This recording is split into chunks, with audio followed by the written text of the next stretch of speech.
Hello everyone, how are you?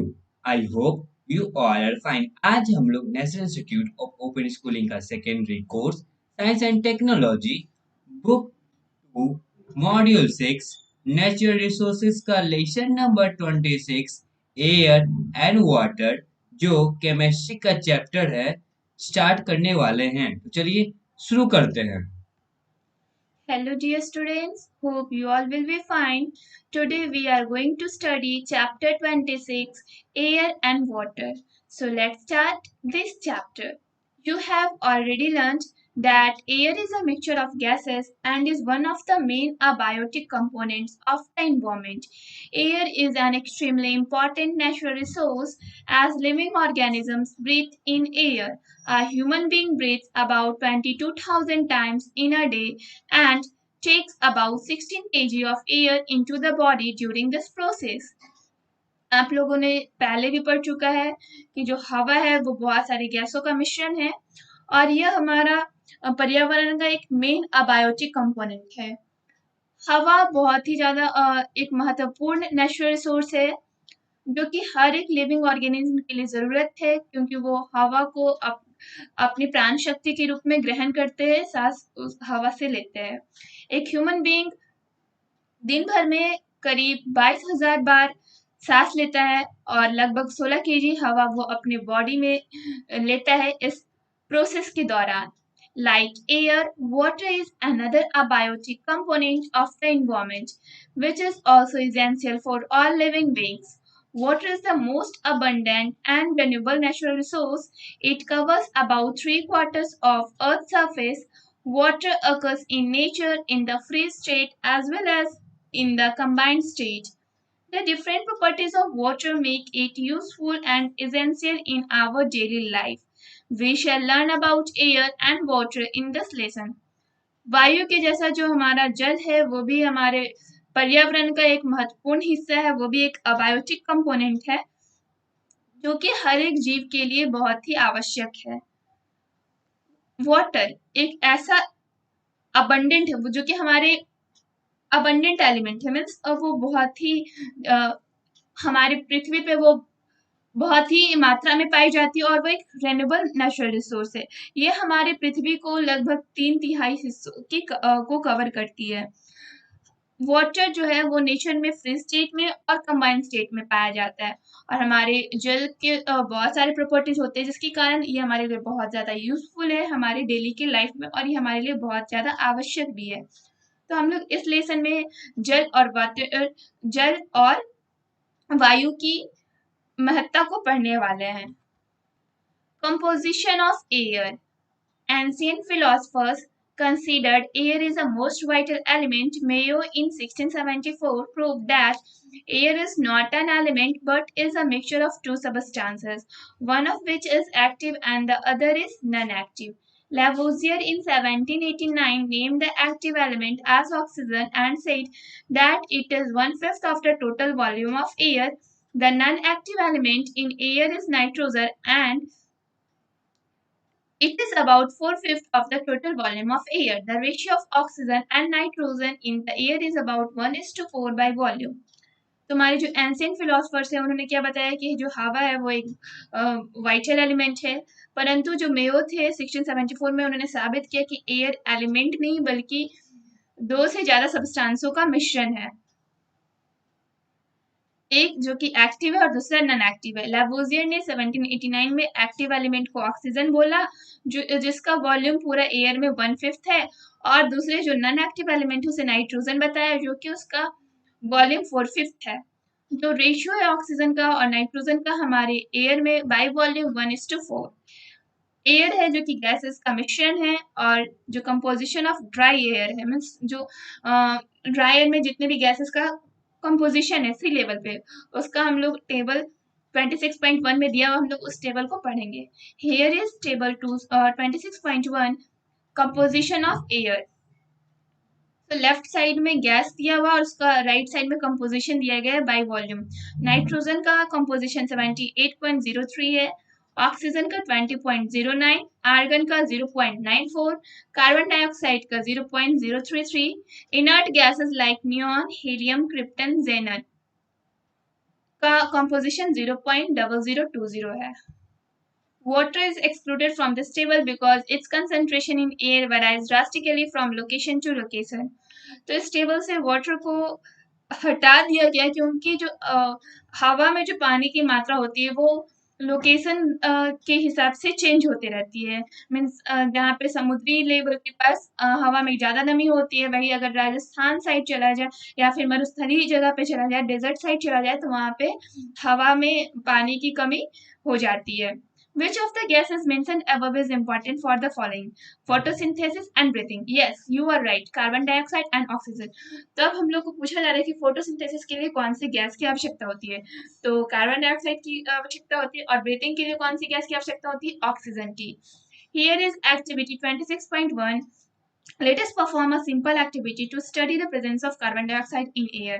तो हम लोग एक सिंपल एक्टिविटी परफॉर्म करेंगे जिससे हम लोग को यह पता चलेगा कि हवा में कार्बन डाइऑक्साइड की उपस्थिति होती है। Aim to show the presence of carbon dioxide in air. इसका एम क्या है कि हम लोग यह दर्शाने की कोशिश करेंगे जो कार्बन डाइऑक्साइड है वो हवा में प्रेजेंट होता है, उपस्थित होता है। What is required? अब इसके लिए हम लोग को क्या क्या चाहिए? A test tube, glass tumbler, freshly prepared lime water, a cork thermal with 2 holes, 2 glass tubes, straw pipes bent at right angles. इसके लिए हम लोग को एक टेस्ट ट्यूब की जरूरत पड़ेगी, ग्लास टम्बलर और फ्रेशली प्रिपेयर्ड लाइम वाटर की जरूरत पड़ेगी, एक कॉर्क थर्माकोल जिसमें 2 होल्स हो, 2 ग्लास ट्यूब्स चाहिए, स्ट्रॉ पाइप चाहिए जो कि 90 डिग्री के एंगल पे और राइट एंगल्स के पे बेंट हो। What to do? अब आपको करना क्या है? Take about 4 ml freshly prepared lime water in a test tube और ग्लास टम्बलर। आपको 4 ml जो फ्रेश प्रिपेयर्ड आपने लाइम वाटर किया है उसे आप या तो टेस्ट ट्यूब में डाल लो या फिर ग्लास के टम्बलर में डाल दो। Fix a cork or thermocol having 2 holes in the mouth of the test tube or glass tumbler so that it is airtight. You may use Vaseline. तो आपको क्या करना है? कॉर्क या फिर जो थर्मोकॉल है उसको आपको टेस्ट ट्यूब के माउथ पर फिक्स करना है ताकि जो ये पूरी तरह से एयर टाइट हो सके। आप इस चीज को टाइट करने के लिए वैसलिन का भी यूज कर सकते हो। Fix the 2 tubes in the 2 holes in such a way that only one is dipped in lime water while the other remains above the lime water as shown in figure 26.1. तो आपको इसमें 2 tubes को इसमें fix करना है दोनों whole में, just like कि एक जो पाइप हो वो पानी में डीप हो रहा हो लाइम वाटर में और दूसरा उससे ऊपर में हो, जैसे कि फिगर 26.1 में शो किया गया है। Suck the air through the tube which is not dipping in lime water. अब आपको क्या करना है कि वैसे ट्यूब को सक करना मीन्स उसमें अपने मुंह को लगा के सांस को अंदर की ओर खींचना है जो कि लाइम वाटर में जो ट्यूब है वो डीप ना हुआ हो। वो note: fresh lime water can be made by soaking lime tuna in water overnight. The supernatant is the lime water. तो जो फ्रेश लाइम वाटर आप कैसे बना सकते हो? तो जो सोकिंग लाइम चूना को आप पूरी रात भर छोड़ दो, उसके बाद उससे आप एक लाइम वाटर फ्रेशली इससे आप बना सकते हो। What do you observe? आपको इसमें ऑब्जर्व करना है क्या? Due to suction, the air pressure within the test tube falls. To compensate this falls in pressure, the air from outside enters into the tube, dipping in lime water and bubbles through it. तो आपने suction किया means आपने उससे सांस लिया, उस सांस को उससे खींचा जो पानी में ट्यूब अंदर डीप नहीं था उससे। तो जो एयर प्रेशर था वो क्या हुआ? जो टेस्ट ट्यूब का फॉल हो गया और इस चीज को जो एयर प्रेशर फॉल हो गया उस चीज को आउटसाइड का जो एयर है वो क्या करेगा? वैसा ट्यूब जो कि डीप लाइम वाटर में उससे वो जाएगा और उसके अंदर बबल्स राइज होगा। You will see that after a minute the lime water turns milky. Can you explain why? Yes, you are right. Carbon dioxide can turn lime water milky. What does this prove? It shows the presence of carbon dioxide in the air. Will the small concentration of CO2 in air be able to turn lime water milky? Please take from your elders और books. तो आप कुछ minute के बाद क्या देखोगे? जो lime water है वो मिल्की में चेंज हो गया, मीन्स उसका कलर व्हाइट हो गया। तो आप इस चीज को एक्सप्लेन कर सकते हो क्यों? यस, आप सही है। जो कार्बन डाइऑक्साइड होता है वो लाइम वाटर को मिल्की बना देता है। तो इससे क्या साबित होता है कि हमारा जो कार्बन डाइऑक्साइड है वो हवा में प्रेजेंस है। और जो स्मॉल कंसंट्रेशन है CO2 का, क्या वो भी एबल है लाइम वाटर को मिल्की बनाने में? तो आप इस चीज़ को एल्डर्स की हेल्प से पूछ सकते हो, अपने बुक्स की हेल्प ले सकते हो, या फिर इंटरनेट की भी हेल्प ले सकते हो. So here is your in text question 26.1. Try to solve all this questions. Importance of various components of air. Oxygen, nitrogen, and carbon dioxide are directly or indirectly useful for human beings, other animals, and plants. Without oxygen and nitrogen, it is impossible for living beings to survive. Water vapor also plays a very important role in our life. तो जो oxygen है, nitrogen या जो carbon dioxide है, वो directly और indirectly human beings के लिए बहुत ही यूजफुल होते हैं, जैसे कि एनिमल्स और प्लांट्स. कोई भी जीव हो, उनके लिए ऑक्सीजन बहुत ही ज़्यादा ज़रूरत की चीज़ है. बिना ऑक्सीजन के, नाइट्रोजन के, ये ह्यूमन बींग्स का या फिर किसी भी लिविंग बींग्स का सर्वाइव करना इम्पॉसिबल है, असंभव है. वाटर वेपर एक बहुत ही अहम किरदार निभाता है, बहुत ही इम्पोर्टेंट रोल प्ले करता है हमारे जीवन में. Next topic is oxygen. We live on the surface of the earth and we are surrounded by air which contains oxygen. Oxygen is one of the major components of air and life is not possible without oxygen. The importance and utility of oxygen is given below. तो हम लोग पृथ्वी की सतह पे रहते हैं, उसके surface पे रहते हैं, और हम लोग चारों ओर से हवा से घिरे हुए हैं जिसमें ऑक्सीजन कंटेन होता है. तो ऑक्सीजन जो है कि हमारे लाइफ का और हमारे हमारे जो ऑक्सीजन जो है वो एयर का एक मेजर कंपोनेंट्स है, और हमारा जो जीवन है वो ऑक्सीजन के बिना असंभव है. तो जो हमारे ऑक्सीजन का जो इम्पोर्टेंस है, महत्व है, उसका जो यूज है, उसका यूज नीचे दिया गया, हम उससे एक एक करके पढ़ेंगे. First we are going to study about general uses of oxygen. हम लोग पहले जनरल यूजेस ऑक्सीजन का पढ़ेंगे. Oxygen is necessary for respiration in almost all living beings. तो ऑक्सीजन जो है कि हर एक लिविंग बींग्स के लिए रेस्पिरेशन में ज़रूरी है, एक रेस्पिरेशन प्रोसेस में. It is the supporter of combustion and therefore materials Burns easily in the presence of oxygen. तो जो ऑक्सीजन है वो कंबसन का सपोर्टर, मीन्स कंबसन को वो सपोर्ट करता है. तो जितना भी जो मटेरियल्स जलता है वो ऑक्सीजन की प्रेजेंस में इजीली बर्न होता है. Liquid O2 called as LOX, liquid oxidant, is used as oxidant in rockets to burn the fuel. तो जो लिक्विड O2 होता है, जिसे LOX या फिर लिक्विड ऑक्सीडेंट भी बोला जाता है, इसका यूज होता है रॉकेट्स में फ्यूल को बर्न करने के लिए. Oxygen from air gets dissolve in water which keeps the water and aquatic life fresh. तो जो ऑक्सीजन है एयर से वो डिसॉल्व होता है वाटर में, और वो पानी को और एक्वेटिक लाइफ को फ्रेश रखता है. Oxygen cylinders are carried by climbers during high altitude climbing, by aviators during high altitude flying, and firemen during fire fighting. तो जो ऑक्सीजन सिलेंडर्स होते हैं वो जो पहाड़ पे लोग चढ़ते हैं या फिर हाई एल्टीट्यूड पे जाते हैं, तो वो क्या करते हैं, अपने साथ ऑक्सीजन सिलेंडर को कैरी करते हैं. जो हमारे एविएटर्स होते हैं वो जब हाई एल्टीट्यूड पे उड़ते हैं, या फिर जो हमारे फायरमैन होते हैं वो फायर फाइटिंग के दौरान ऑक्सीजन सिलेंडर को अपने साथ कैरी करते हैं. Next one is medical uses. Oxygen is given to the patient suffering from asthma or gas poisoning and for artificial respiration in hospitals. तो जो ऑक्सीजन है वो उन पेशेंट्स को दिया जाता है जो कि अस्थमा से पीड़ित हो, या फिर उन्हें गैस पॉइजनिंग हो गया हो, या फिर हॉस्पिटल्स में आर्टिफिशियल रेस्पिरेशन के लिए भी ऑक्सीजन का इस्तेमाल किया जाता है. A mixture of oxygen and nitrous oxide is used as anaesthesia in surgical operations. तो जो मिक्सचर है ऑक्सीजन और नाइट्रस ऑक्साइड का, उसे एनेस्थेसिया के रूप में सर्जिकल ऑपरेशंस में यूज किया जाता है. Industrial use. In steel industry impurities present in iron are removed by burning in presence of oxygen. तो इन स्टील इंडस्ट्री में क्या होता है कि जो इम्प्योरिटीज होता है आयरन में प्रेजेंट, उसको ऑक्सीजन की प्रेजेंस में बर्न करके रिमूव किया जाता है. For cutting and welding purposes, oxygen is mixed with hydrogen torch, or acetylene, oxyacetylene torch. These mixtures are burned to produce very high temperatures and are used for cutting metals and for welding.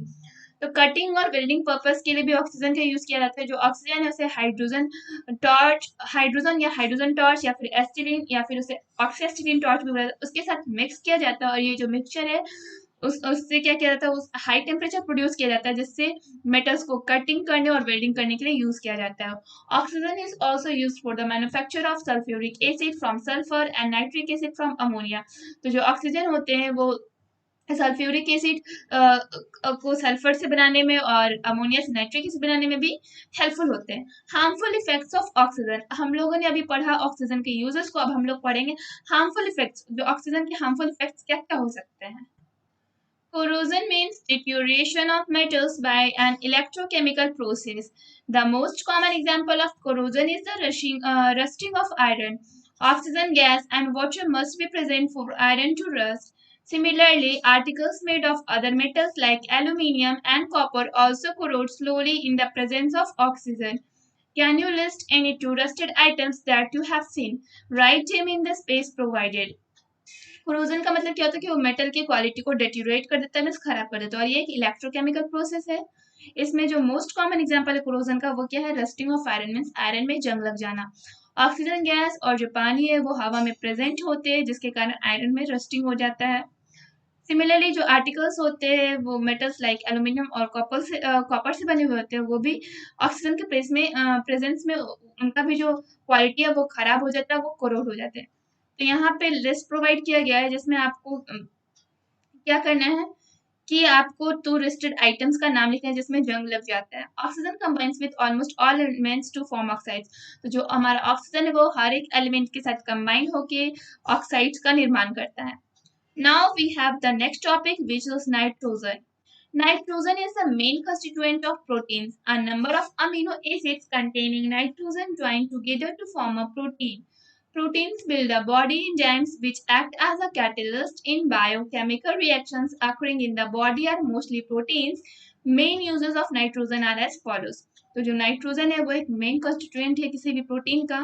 जो number of amino acids है उसमें nitrogen join हो जाते हैं और एक protein का निर्माण करते हैं। प्रोटीन हमारे बॉडी को बिल्ड करता है, एंजाइम्स है जो कि एक कैटलिस्ट के रूप में काम करता है हमारे बायोकेमिकल रिएक्शंस में, हमारे जो बॉडी में होता है, और प्रोटीन्स के साथ मिलकर। और जो हमारा मेन यूजेस है नाइट्रोजन का वो नीचे दिया गया है, हम लोग उसे एक एक करके पढ़ते हैं point wise. Nitrogen is the main constituent of nitrogen subdues the activity of oxygen. If concentration of oxygen in air is increased, processes like metabolism, combustion, and corrosion are speeded up, and this shall have a harmful effect. Hence, due to the presence of nitrogen, oxidation of food and combustion of fuel occur at a moderate rate. तो जो nitrogen है वो oxygen की activity को कम करता है। अगर जो ऑक्सीजन का कंसंट्रेशन हवा में वो इंक्रीज होता है, तो जैसे प्रोसेस है हमारे बॉडीज का, या फिर मेटाबॉलिज्म हो गया, या फिर जो इन्वायरमेंटल प्रोसेस है, कंबसन हो गया, कोरोजन हो गया, वो ज़्यादा तेजी से होने लगेगा और उसका ज़्यादा हार्मफुल इफेक्ट होगा। इसलिए जो नाइट्रोजन है उसके प्रेजेंस में जो ऑक्सीडेशन ऑफ फूड होता है या फिर जो कंबसन होता है फ्यूल का, वो एक मॉडरेट रेट पे होता है, मीन्स इक्वल रेट पे होता है। The compounds of nitrogen are of vital importance to plants as they help them to manufacture proteins.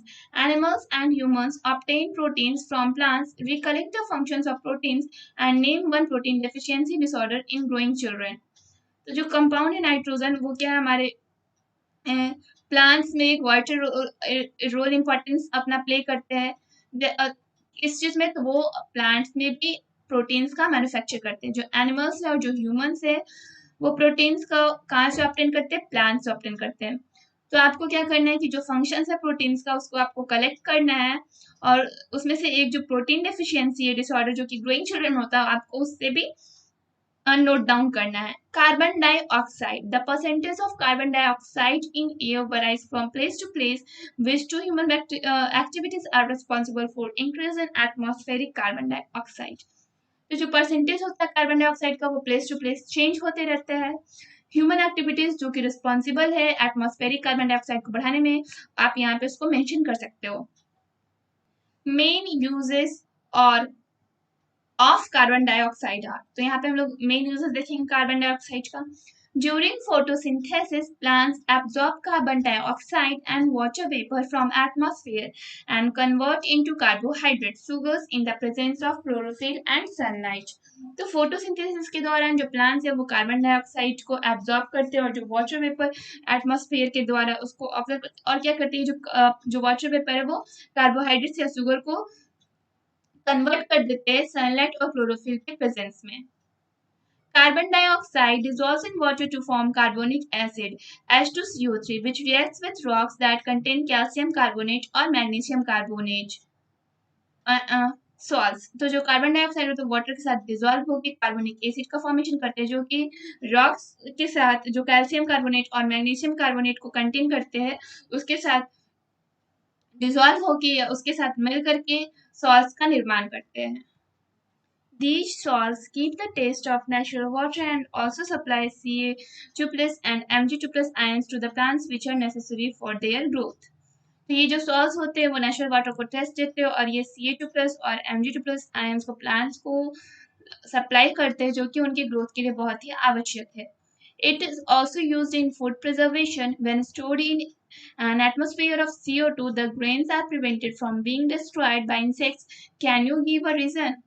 तो जो कार्बन डाइऑक्साइड है वो फूड प्रिजर्वेशन में भी यूज होते हैं. जब ये एटमॉस्फेयर में जब CO2 का जो एटमॉस्फेयर है जब वो स्टोर किया जाता है ग्रेन्स में तो ये हमारे ग्रेन्स को बचाते हैं इंसेक्ट्स के द्वारा डिस्ट्रॉय होने से. तो क्या आप इसके लिए कोई रीजन दे सकते हो?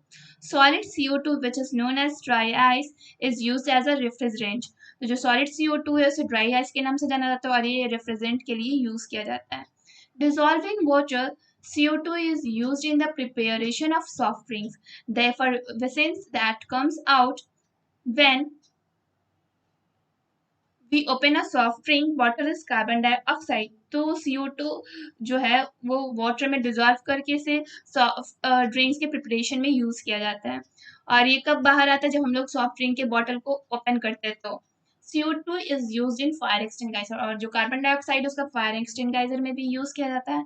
Harmful effects of CO2. अब हम लोग देखेंगे कार्बन डाइऑक्साइड का हार्मफुल इफेक्ट्स क्या है. CO2 is a greenhouse gas. It traps infrared radiation which raises the atmospheric temperature and results in global warming. You will read about global warming in more details in lesson 36 and 30.8. तो जो carbon dioxide है वो एक green house gas है. ये क्या करता है इंफ्रारेड रेडिएशन को ट्रैप करता है जो कि एटमॉस्फेरिक टेम्परेचर्स को बढ़ाता है और इसके परिणाम स्वरूप ग्लोबल वार्मिंग होता है. आप ग्लोबल वार्मिंग को लेसन 30 में सेक्शन 30.8 में डिटेल से पढ़ोगे. So next topic is water vapour. We know that air contains water vapor. Its amount in the air is not the same everywhere. It is the maximum in low latitudes and over ocean and is low in the atmosphere over polar regions. It is also more in summers than in winters. तो हम लोग जैसा कि जानते हैं कि जो water vapour है वो हवा में मिला रहता है. इसका जो अमाउंट है एयर में जो प्रेजेंट होता है वो हर जगह सेम नहीं होता है.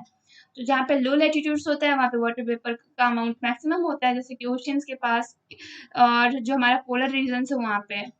और ये जो समर्स है और इसमें भी जो हमारा वाटर वेपर है वो ज़्यादा रहता है विंटर्स के मुकाबले. Though water vapor comprises a very small part of the atmosphere, it plays an important role in heating and cooling of the atmosphere and in the day-to-day change in weather. In fact, clouds, rain, snow, fog, frost, and dew that we experience all result from water vapor present in the atmosphere. तो जो water vapour है उसका बहुत ही small part है atmosphere में उसका लेकिन वो बहुत ज़्यादा अहम रोल निभाता है हमारे एटमॉस्फेयर को हीट और कूल करने में दिन प्रतिदिन या फिर ये वेदर चेंज करने में भी इसका रोल होता है. इनफैक्ट जो clouds, rain, snow, fog, Frost और ड्यू हम लोग एक्सपीरियंस करते हैं वो सब किसके रिजल्ट के कारण होता है? वाटर वेपर के कारण जो कि एटमॉस्फेयर में प्रेजेंट होता है. But how does water vapor come into the atmosphere? It comes into the atmosphere through a process called evaporation. Evaporation is a process in which water from any source change into vapor state due to heat. Water evaporates from water bodies due to heat of the sun, forms clouds and then falls as rain up condensation. तो ये जो water vapour है वो हमारे atmosphere में कहाँ से आते हैं? ये आते हैं एक प्रोसेस जैसे एवापोरेशन बोलते हैं वहां से. एवापोरेशन एक ऐसी प्रक्रिया है जिसमें जो वाटर है वो किसी भी सोर्स से वेपर स्टेट में चेंज होता है हीट के कारण. जो वाटर एवापोरेट होता है किसी भी वाटर बॉडी से हीट के कारण, जो कि जो सन है उसके उससे जो हीट आता है उससे जो वाटर बॉडीज है वो एवापोरेट होते हैं और क्लाउड का फॉर्मेशन करते हैं, और फिर जो वो रेन के रूप में जब कंडेंसेट होता है तो रेन के रूप में वाटर ड्रॉप के रूप में हमारी पृथ्वी पे फिर से वापस आ जाते हैं। ये है हमारा water cycle. Cloud formation. Condensation of water vapor in the atmosphere leads to the formation of clouds. Clouds are formed when moist air rises upwards. When dew point is reached, condensation of water vapor occurs, resulting in the formation of very tiny droplets of water. They cling to the dust particles in the air. These millions of very minute water droplets or teeny ice crystals almost hang in the air rather than fall. जो water vapour का atmosphere में condensation होता है तो इससे बादलों का निर्माण होता है। जो बादल होते हैं वो मॉइस्ट एयर जब ऊपर की ओर राइज होते हैं तो उससे बादलों का निर्माण होता है। जब वो ड्यू पॉइंट तक रीच हो जाते हैं, पहुंच जाते हैं, तो कंडेंसेशन होता है वाटर वेपर का, तो उसके परिणाम स्वरूप बहुत ही छोटे छोटे पानी की बूंदें बनती है और वो डस्ट पार्टिकल के वजह से हवा में एक दूसरे से चिपक जाते हैं। और ये जो छोटे छोटे बहुत ही छोटे छोटे जो पानी की बूंद होते हैं वो एक आइस क्रिस्टल के रूप में बन जाते हैं या फिर बूंदों के रूप में बने रहते हैं, और ये ऑलमोस्ट बादलों में टंगे रहते हैं। वो अभी गिरने के लिए नहीं तैयार है, बट वो बादलों में टंगे रहते हैं, वो हैंग रहते हैं। They are blown as clouds by the wind. Clouds are of different types according to their shapes and height. You can observe the types of clouds if you watch the sky carefully. तो ये जो हवा के साथ बहाए जाते हैं बादल हवा के द्वारा बह जाते हैं, मतलब कि जो हवा के साथ वो आगे आगे बढ़ते रहते हैं। फिर जो क्लाउड्स हैं वो डिफरेंट टाइप्स के होते हैं उनके शेप्स और हाइट के अकॉर्डिंग। आप इनके टाइप्स को जब आप आकाश को बहुत ही केयरफुली नोटिस करो या फिर देखोगे तो आप इनके टाइप्स को आसानी से ऑब्जर्व कर सकते हो। What is dew point? The temperature at which the water vapor begins to change into water drops. तो ऐसा टेम्परेचर जो वाटर वेपर्स वहां से वाटर ड्रॉप्स में वो चेंज होना स्टार्ट कर देते हैं, उसे ड्यू पॉइंट बोला जाता है। Rain. When clouds rise up, they are cooled. When blown into cooler regions of the atmosphere, the small droplets of water in them become still cooler and they come closer to each other. A number of small droplets combine to form a big drop of water. These drops are so big that they can no longer float in the air and they fall down on the earth as rain. As they fall, they pick up more and more small drops of water on their way down. The falling of these big drops of water from the clouds is known as rain, and the process is called precipitation. तो जब जो बादल है वो जब ऊपर की ओर जाते हैं तो वो ठंडा होता है और वो हवा के साथ कूलर रीजन में जब जाते हैं, मीन्स जहाँ पे ठंड वाला क्षेत्र होता है वहां पे जाते हैं एटमॉस्फेयर के, तो ये जो स्मॉल ड्रॉपलेट्स होते हैं पानी के वो और ठंडे हो जाते हैं और एक दूसरे के बहुत करीब आ जाते हैं। और जब ये छोटी छोटी जो बूंदें होती हैं वो बड़ी बूंदों का निर्माण करती है, और ये जो बूंद होते हैं पानी के वो इतने बड़े हो जाते हैं कि वो हवा में तैर नहीं सकते हैं और वो नीचे आ जाते हैं पृथ्वी पर बारिश के रूप में। जैसे वो गिरते हैं वो क्या करते हैं अपने साथ ज्यादा से ज्यादा बूंदों को अपने साथ नीचे लाते हैं, और जब ये बूंदें नीचे गिरती हैं बादलों से तो इसे बारिश के नाम से बोला जाता है और इस प्रोसेस को प्रेसिपिटेशन बोला जाता है। The instrument used to measure rainfall is called rain gauge. Rainfall is measured in centimeters. तो वैसा इंस्ट्रूमेंट जो रेनफॉल को मापने के लिए यूज में लाया जाता है उसे रेन गॉज बोला जाता है, और जो रेनफॉल है वो सेंटीमीटर में मेजर किया जाता है, मापा जाता है। Do you know the maximum rainfall occurs in the countries near equatorial regions and Southeast Asia? In these regions, annual rainfall is 200 centimeter or even more. The lowest rainfall occurs in tundra, Central Asia, and hot desert, where it is less than 25 centimeter. The medium rainfall between 25 centimeter to 200 centimeter occurs in West European countries, tiger regions and China.